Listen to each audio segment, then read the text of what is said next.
8,000 presos dentro de un recinto construido para 400. Esa cifra, por sí sola, ya dice algo, pero no dice todo. Lo que ocurrió dentro de esos muros entre 1994 y 1998 fue documentado por organizaciones internacionales, registrado en informes de Naciones Unidas y después enterrado durante años entre cientos de páginas de datos administrativos. En la cárcel de Gitarama, en el corazón de Ruanda, los presos llegaron a comerse los unos a los otros para sobrevivir, y muchos de ellos habían llegado ahí acusados de crímenes exactamente igual de atroces. Dentro de esos muros ocurría algo que los guardias preferían no mencionar en sus informes. Gitarama es una ciudad a unos 50 kilómetros al sur de Kigali, la capital de Ruanda. En abril de 1994, cuando comenzó el genocidio que mataría a entre 800,000 y 1,000,000 de personas en menos de 100 días, las cárceles del país colapsaron en semanas. Los tribunales dejaron de funcionar. La policía desapareció. Los sobrevivientes que lograron capturar a miembros de las milicias Interahamwe los empujaron hacia las prisiones más cercanas. Gitarama recibió a miles de ellos en pocos días. El edificio había sido construido durante la época colonial belga para albergar a 400 reclusos. Para mediados de 1994 ya había dentro más de 7,000. En el peor momento documentado, los registros hablan de 8,500 hombres en ese mismo recinto. Cada metro cuadrado del patio exterior tenía a 3 o 4 personas de pie. Las celdas, concebidas para 8 presos, llegaron a tener 80. El sistema de ventilación dejó de funcionar antes de que acabara el primer mes. Las tuberías de agua colapsaron en septiembre de 1994. El generador eléctrico se averió y nadie lo reparó porque no había nadie con autoridad suficiente para pedirlo. 3 sistemas críticos, los 3, muertos en semanas. En los próximos minutos vas a ver exactamente cómo era un día dentro de Gitarama. ¿Qué comían? ¿Cómo dormían? ¿Cómo se organizaban para sobrevivir? ¿Y qué ocurría cuando el hambre llevaba suficiente tiempo sin ceder, como para que un hombre tomara decisiones que de otro modo nunca habría tomado? Pero había algo que ningún informe oficial explicaba. ¿Por qué los cuerpos de algunos presos aparecían mutilados de maneras que no encajaban con una muerte natural? Imagina que te despiertas. Estás de pie, porque no hay otro modo de estar. La celda tiene unos 20 metros cuadrados y dentro hay 72 hombres. La temperatura supera los 35 grados incluso de madrugada, porque 72 cuerpos en un espacio cerrado sin ventilación generan un calor que no se disipa nunca del todo. El olor es lo primero que golpea, sudor acumulado durante semanas, orina en el suelo porque no hay forma de llegar al único cubo que hace las veces de retrete, y algo más difícil de identificar que los supervivientes describieron siempre como el olor de la carne que empieza a fallar desde dentro. La mayoría lleva días sin dormir de verdad. Algunos duermen sobre el hombro del que tienen al lado, otros no duermen. Se quedan mirando la oscuridad con los ojos abiertos, porque perder conciencia de lo que tienes a 1 metro es un lujo que no todo el mundo puede permitirse dentro de Gitarama. El amanecer llegaba alrededor de las 6 de la mañana. La luz entraba por una única ventana con barrotes, demasiado pequeña para ventilar, suficiente para marcar que había empezado otro día. Los guardias no entraban. En la mayoría de las celdas, directamente no abrían la puerta hasta que tenían razones para hacerlo. Un solo guardia frente a 80 hombres en ese estado no tenía ninguna posibilidad si algo salía mal. El control dentro de Gitarama funcionaba de otro modo, y ese otro modo de funcionar era algo que ningún reglamento penitenciario había previsto ni sabía cómo registrar. Los presos con más tiempo dentro establecían las reglas. ¿Quién dormía pegado a la pared? El único lugar donde podías apoyar la espalda sin que alguien te cayera encima. ¿Quién comía primero? ¿Quién tenía acceso al agua? El agua era, junto a la comida, el recurso más escaso y el más peleado. Las peleas por el agua no eran como las peleas de otras prisiones. Un hombre que llevaba 4 días sin beber nada que no fuera el agua sucia filtrada por las grietas del suelo, ya no calcula riesgos antes de golpear. El aseo era casi inexistente. El único acceso a agua limpia era un grifo en el patio central, que funcionaba de forma intermitente, al que los presos podían acceder 1 o 2 veces al día durante periodos muy cortos. Los que lograban llegar se lavaban la cara con las manos. Los que no llegaban a tiempo volvían a su celda con la misma ropa, el mismo sudor, las mismas heridas abiertas que en ese ambiente tardaban semanas en cerrar cuando cerraban. A veces no cerraban. Las infecciones cutáneas eran universales. Los médicos de Médicos Sin Fronteras que lograron acceder en 1995 no encontraron a un solo preso sin alguna lesión activa. La mayoría tenían heridas en los pies por estar de pie sobre suelo húmedo durante días seguidos. Algunos tenían gangrena en los dedos. En varios casos documentados, la gangrena había avanzado hasta el tobillo antes de que alguien lo notara. No porque nadie se preocupara, sino porque dentro de Gitarama, la gangrena en el tobillo de otro hombre no era la urgencia más inmediata que tenías delante. Pero lo que ocurría con los pies de los presos era solo la consecuencia más visible de algo mucho más profundo que estaba pasando dentro de esos muros. La comida llegaba 1 vez al día, siempre lo mismo, una ración de frijoles cocidos, a veces con algo de arroz, a veces sin nada más que agua turbia mezclada con el líquido de cocción. Esa ración estaba calculada para 400 personas. Llegaba para 8,000. La mayoría de los presos pasaban varios días seguidos sin comer nada sólido. Los que estaban en las celdas más alejadas del patio central simplemente no llegaban a tiempo. Cuando alcanzaban el punto de distribución, ya no quedaba nada. Volvían a su celda con las manos vacías y otros 4 o 5 hombres mirándoles las manos al entrar. Había una economía interna dentro de ese caos. Los presos que controlaban las jerarquías mandaban a sus hombres al patio antes de que llegara la comida. Ocupaban el espacio más cercano al punto de distribución. Los que conseguían algo a veces lo vendían. La moneda de cambio dentro de Gitarama no era dinero, era espacio para dormir, era favores, era información sobre lo que pasaba afuera. Algunos presos con contacto en guardias corruptos conseguían que les pasaran pequeñas cantidades de comida a través de los barrotes a cambio de ropa, de objetos personales o de promesas que nadie tenía forma de cumplir. La desnutrición mató a más presos que cualquier otra causa entre 1994 y 1996.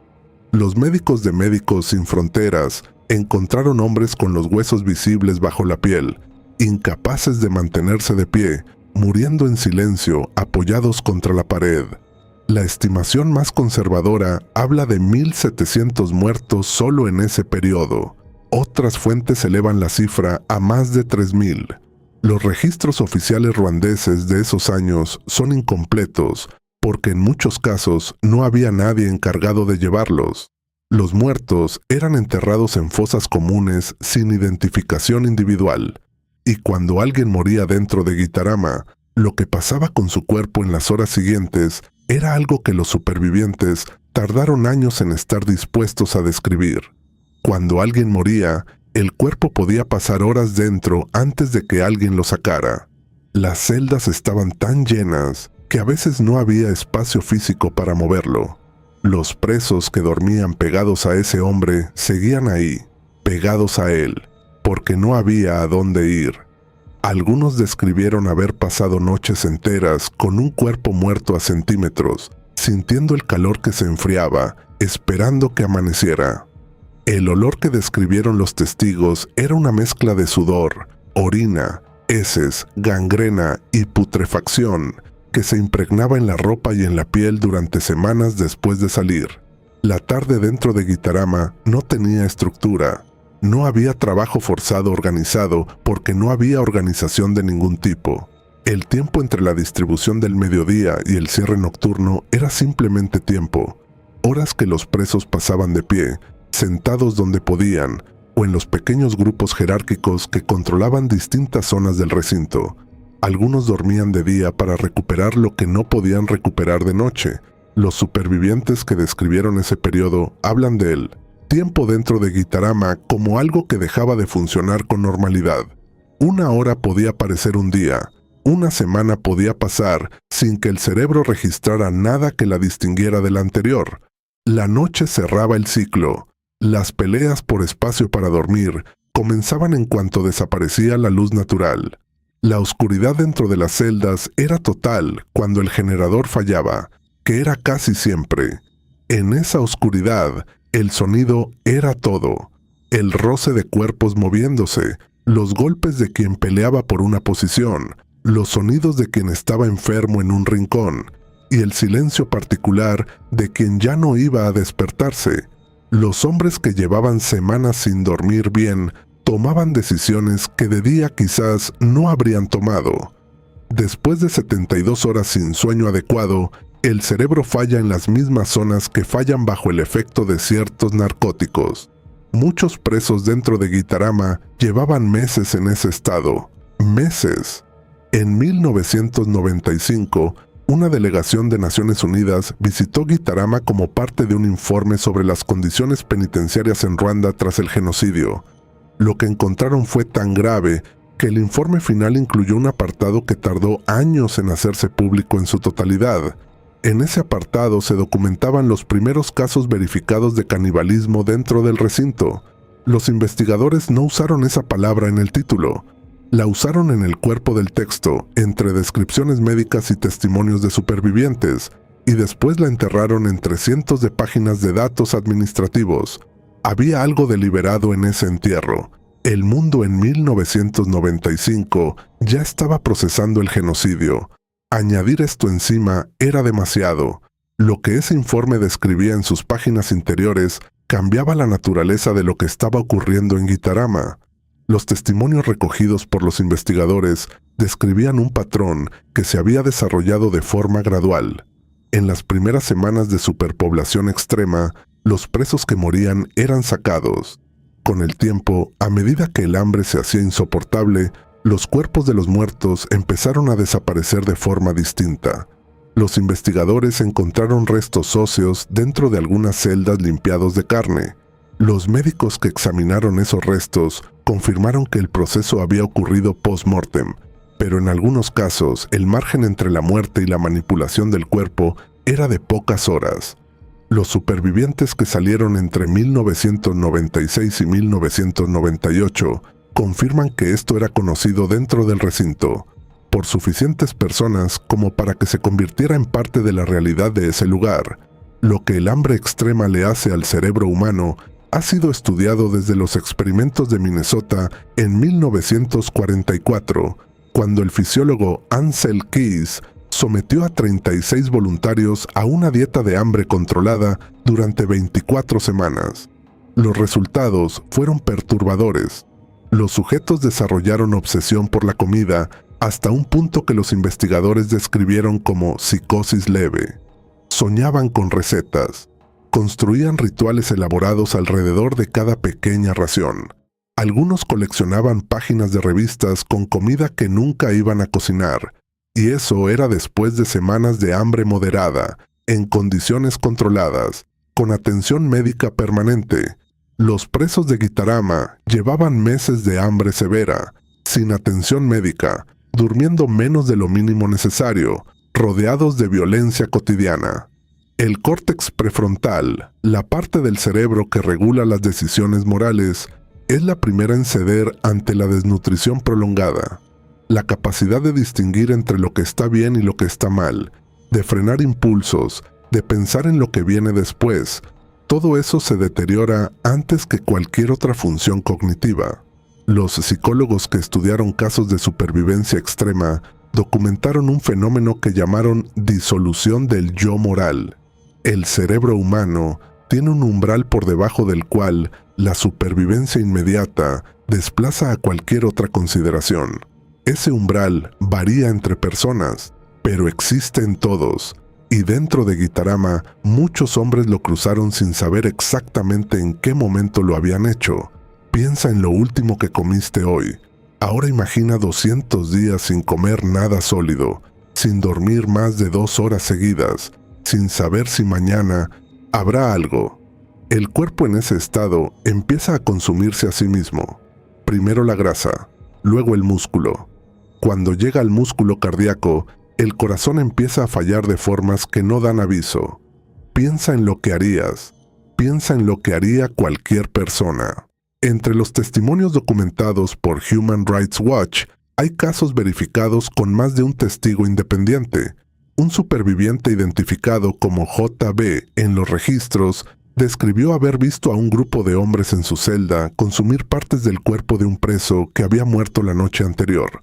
JB dijo que nadie habló de ello después, que al día siguiente todo continuó con la misma rutina de siempre: esperar la comida, esperar el agua, esperar que llegara la noche.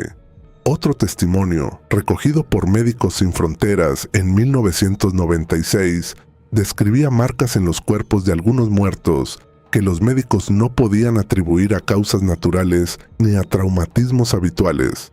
Ese informe fue clasificado como interno y no se publicó hasta años después. Los propios supervivientes daban versiones contradictorias sobre la extensión de lo que ocurría.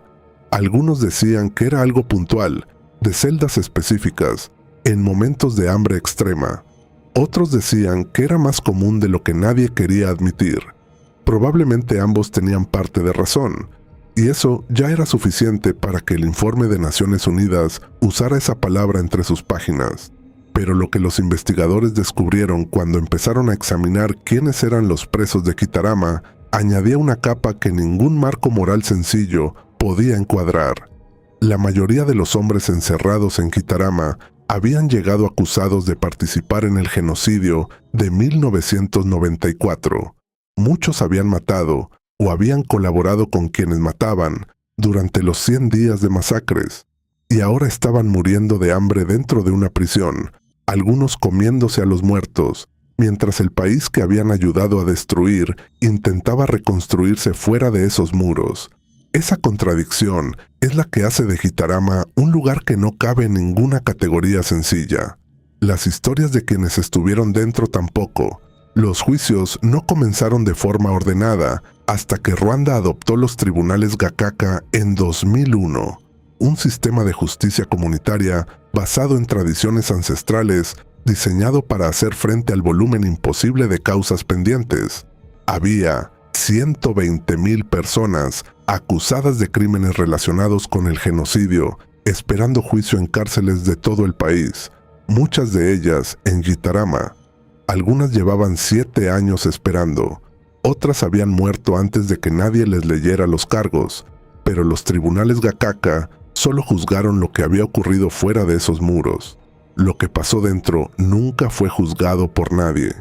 ¿Qué hace un hombre que lleva 2 años encerrado sin juicio, sin saber si saldrá, rodeado de los mismos hombres con los que compartió las masacres? Algunos supervivientes que testificaron años después describieron cómo las jerarquías dentro de Gitarama habían reproducido casi punto por punto la misma estructura de poder que había generado el genocidio. Los hombres con conexiones previas en las milicias Interahamwe o en el régimen Hutu mantuvieron posiciones de privilegio dentro, controlaban el agua, tenían acceso preferente a la comida y en algunos casos ejercían violencia sobre los más vulnerables con la misma impunidad que habían ejercido fuera. Un testigo cuya identidad fue protegida en los registros describió a un hombre al que llamaban el alcalde dentro de la prisión. Nadie sabía su nombre real. Había llegado de una de las provincias más afectadas por las masacres. Dentro había construido una red de lealtades, un poco más de comida a cambio de espacio, protección a cambio de obediencia. Cuando ese hombre murió de disentería en 1996, el vacío que dejó generó 3 días de violencia entre grupos que competían por heredar su posición. 3 días en los que los guardias no abrieron ninguna puerta. Había algo más que ese testigo mencionó casi de pasada, como si no supiera cómo nombrarlo. Otro caso aparece en varios testimonios independientes. Un hombre joven de entre 18 y 20 años, de la provincia de Kibuye, según quienes lo recordaban, capturado acusado de haber participado en las masacres de su aldea durante las primeras semanas del genocidio. Dentro de Gitarama, Pasó más de un año sin perder peso de forma apreciable, mientras los que lo rodeaban se consumían semana a semana. Los presos que convivían con él no explicaban cómo lo hacía. Algunos decían que tenía acceso a una fuente de comida que los demás desconocían. Otros miraban hacia otro lado cuando se le preguntaba. Cuando ese hombre fue interrogado años después por un investigador de Human Rights Watch, se negó a responder preguntas sobre su alimentación durante ese periodo. El investigador anotó en su informe una sola línea. Ese silencio era en sí mismo una respuesta. Un tercer caso proviene de Emmanuel Munyankindi, médico ruandés que trabajó como voluntario en Gitarama durante varios meses de 1995. Munyankindi encontró a un grupo de hombres en un estado que al principio no supo interpretar. Desnutridos, sí, pero por debajo del nivel que cabría esperar, dado el tiempo que llevaban dentro y la escasez de alimento. Cuando empezó a investigar la discrepancia, los propios presos dejaron de hablar con él. En su informe al Ministerio de Salud, escribió una frase que los investigadores posteriores citarían con frecuencia. Hay cosas dentro de estas paredes que prefiero no saber con certeza, porque si las supiera, tendría que escribirlas, y si las escribiera, nadie querría leer lo que viene después. Munyankindi pidió ser relevado de su puesto 3 semanas después. Nunca explicó públicamente por qué, y esa frase de un médico voluntario, escrita en un informe de 1995, resume mejor que cualquier dato lo que era Gitarama. Un cuarto caso fue recogido por el periodista Philip Gurevich durante su trabajo de campo en Ruanda para el libro que publicó en 1998. Gurevich entrevistó a un superviviente que había pasado casi 3 años dentro. Ese hombre describió una noche en la que un guardia abrió la puerta de su celda para sacar un cuerpo y, al entrar con una linterna, se quedó inmóvil durante varios segundos antes de cerrar la puerta sin decir nada, sin sacar el cuerpo, sin hacer preguntas. Al día siguiente, el cuerpo ya no estaba, tampoco el guardia. No volvió a aparecer en los turnos de esa celda. El superviviente que contó esa historia lo hizo sin dramatismo, como alguien que describe algo que dejó de sorprenderle mucho tiempo antes de que tuviera palabras para contarlo. Ese guardia que cerró la puerta eligió no saber, y esa elección, dentro de Gitarama, era la única forma de seguir trabajando allí. Durante los años de mayor crisis, entre 1994 y 1997, Gitarama fue comparada en algunos informes con los campos de concentración de la Segunda Guerra Mundial. La comparación era operativa. El nivel de mortalidad por desnutrición, enfermedad e higiene nula dentro de Gitarama superaba al de algunos campos nazis en sus primeros años de funcionamiento. La diferencia estaba en el origen. En los campos nazis había un plan, recursos y una burocracia diseñada para matar de forma eficiente. En Gitarama, lo que ocurrió fue el resultado de un colapso, de un estado que acababa de salir de 100 días de genocidio y que no tenía capacidad ni voluntad de gestionar a 8,000 presos acusados de haber participado en ese genocidio. El resultado en términos de sufrimiento humano fue comparable. El origen, completamente distinto. Piensa en la última vez que tuviste hambre de verdad. Esa sensación después de saltarte una comida o de pasar un día entero sin comer. Esa incomodidad que desaparece en minutos en cuanto comes algo. Los hombres dentro de Gitarama llevaban semanas, a veces meses, con esa sensación multiplicada por 10. Los supervivientes de hambrunas extremas describen un momento concreto, difícil de explicar a quien no lo ha vivido, en el que el hambre deja de doler. No porque haya pasado, sino porque el cuerpo ya no tiene energía suficiente para generar la señal de dolor. Y dicen que ese momento es el más aterrador de todos, porque significa que ya no queda mucho tiempo. Para 1998, la situación dentro de Gitarama había mejorado marginalmente. La llegada de ayuda internacional sostenida había reducido la mortalidad por desnutrición. El número de presos había bajado, no porque se hubieran celebrado juicios, sino porque muchos habían muerto. Los que quedaban habían sobrevivido algo que la mayoría no podía poner en palabras.